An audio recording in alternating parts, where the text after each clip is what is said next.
Sanju Samson is dealing with his own binary code right now. It's either 100 or zero. So in the past 5 matches, he scored 3 centuries, and I think he's the only player to do that. And now it seems that perhaps finally, he's in for a long stint with an international team for India. Now we'll come to Tilak Verma a bit later, Ayaz, but what a dream run for Sanju. It is. And I think, the real crux of the matter, Anirudh, is that we all knew what a wonderful stroke player he is. He has a wide repertoire of strokes. He can really cloud the ball high, wide, and handsome and far. But it was always about his consistency. Now, when you make a sporadic 40 or 50, however good it looks, it's not going to hold you in good stead when there's so much competition around you.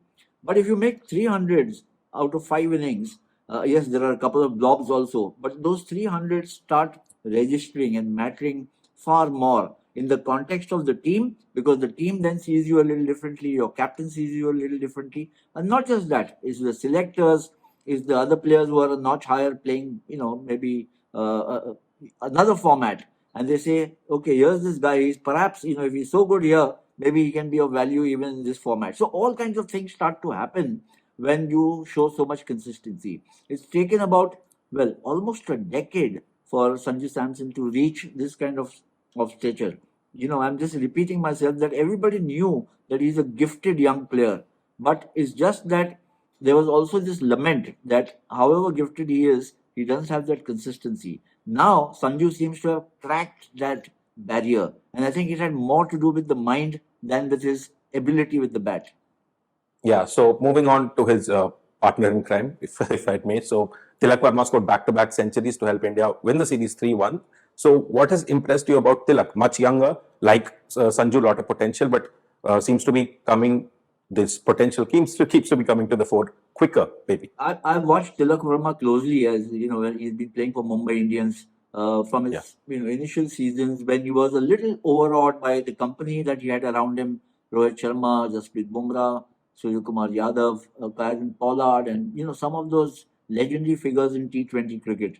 And then you are thrust into the limelight because it's a very strong and well-known franchise. So the spotlight is on you, and then you have to deliver, because however strong and conducive the franchise or the team that you're playing in, unless you perform, your own position in that setup becomes a little dicey. So I think Tilak Verma, what I like about him, he's a very keen learner. He's a very quick and keen learner. And he's got this, what he's developed over the past couple of seasons is that sense of fearlessness. And I think it comes from the support of the franchise he's played for, but even more so on the field of play from the captain and some of the senior players. And what we've seen here in South Africa is him going out and batting with an abandon that only the most confident, apart from the most skilled players, show. So it's been, in a sense, a study in contrast. Sanju Samson has been around for a while. Everybody knew what he's capable of, and here he's coming and delivering. And Tilak Verma, who everybody has been speaking of highly and then waiting to see how he does at the international level, and he's come through with flying colors also. Yeah. So I want to come to this fearlessness point. So we know traditionally India haven't been the strongest T20 side. I would say that it was their weakest format for a while there. And now you see this young brigade and this fearlessness, and with the seniors retired, do you think India are going to the next level in T20 cricket? I think so. A couple of things are happening. One is that, and these are all products of the IPL.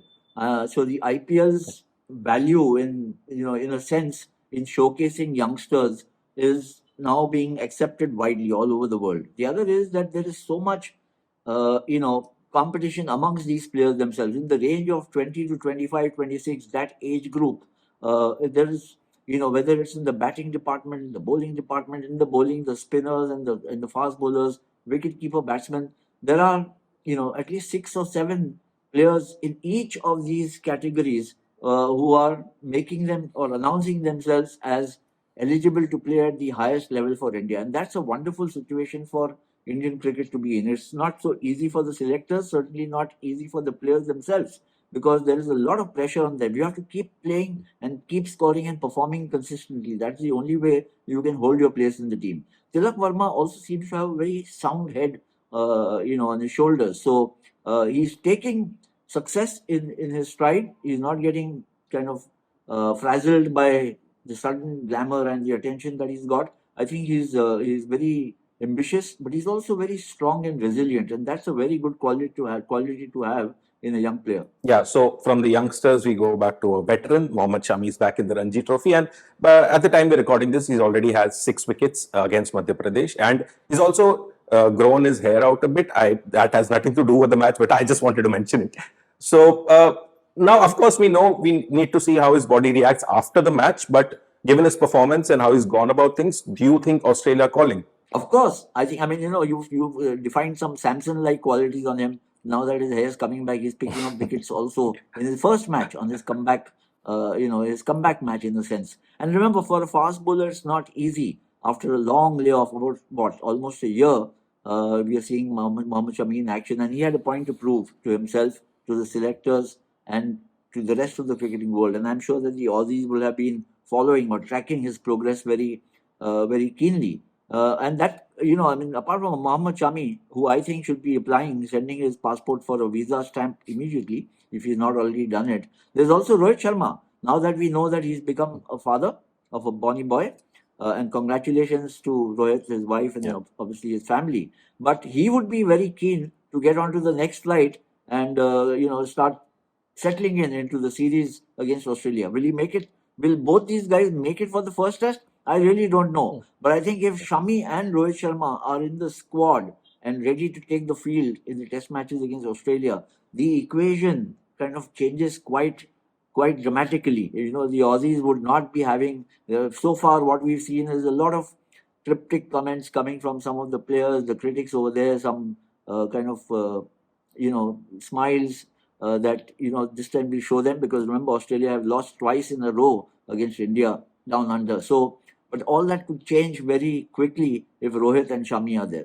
Yeah, so coming to that Australia series, India are right now in Perth and they have a simulation test match going on. And by the looks of it, and by what I've gathered on Twitter or X, the batters don't seem to be having such a great time, and bowlers are doing well.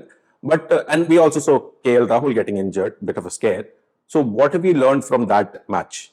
Not very much, in the sense that that when you go to Australia, the pitches will be the toughest thing to settle down to, or adjust to and adapt to. And I think the struggles of the Indian batsmen so far, and look, Indian batsmen have been the issue, isn't it? Even at home in the domestic matches against New Zealand, not so much against Bangladesh, but against New Zealand, the batting came a cropper, the batsmen. So they have to adjust very quickly. I'm sure that there's been a lot of data and research that has gone into understanding how the Indian batsmen are currently by the Aussies. And they are, as we know, very data driven. All teams are. But I think ultimately the crux is, when you go out there, how do you react to a certain situation, to each delivery, to the pressure of the situation, and so on. So I think that India's batsmen, more than the bowlers, need to settle in quickly. We saw that even in the India A matches, isn't it, Anirudh? We lost both the India A matches down under recently, where the batting actually let the team down. The bowlers were pretty good, Mukesh Kumar, Khalil Ahmed, and so on.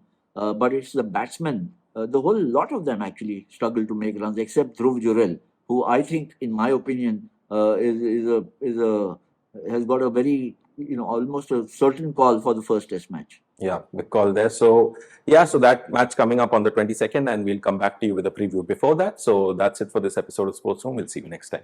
Thanks, Andrew. Cheers.